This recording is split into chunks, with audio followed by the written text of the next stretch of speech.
வாழ்க்கையில் நீங்கள் செல்வ செழிப்பில் உயர்ந்த நிலைக்கு செல்ல வேண்டுமென்றால் உங்களுக்கு இருக்கும் பண கஷ்டங்கள் அனைத்தும் குறைந்து கடன் சுமை எல்லாம் படிப்படியாக குறைந்து வருமானம் படிப்படியாக உயர வேண்டுமென்றால் நாளைய தினம் வரவிருக்கும் மகா சங்கடகர சதுர்த்தி அன்று லக்ஷ்மி கணபதியை நினைத்து இந்த மந்திரத்தை சொல்லி பூஜை செய்யுங்கள்.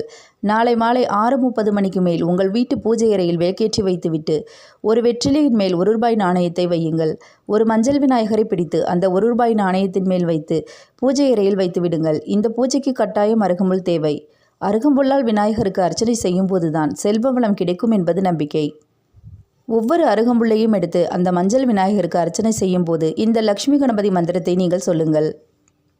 ஓம் ஸ்ரீம் கம் சௌமியாய கணபதையே வரவரத சர்வஜனம் மே வசமானிய ஸ்வாஹா. நாளைய மகா சங்கடகர சதுர்த்தி என்று லக்ஷ்மி கணபதியின் இந்த மந்திரத்தை உங்கள் வீட்டில் நீங்கள் உச்சரித்தால் உங்கள் வீட்டில் இருக்கும் வறுமை அத்தனையும் நீங்கும், செல்வ வளம் பெருகும்.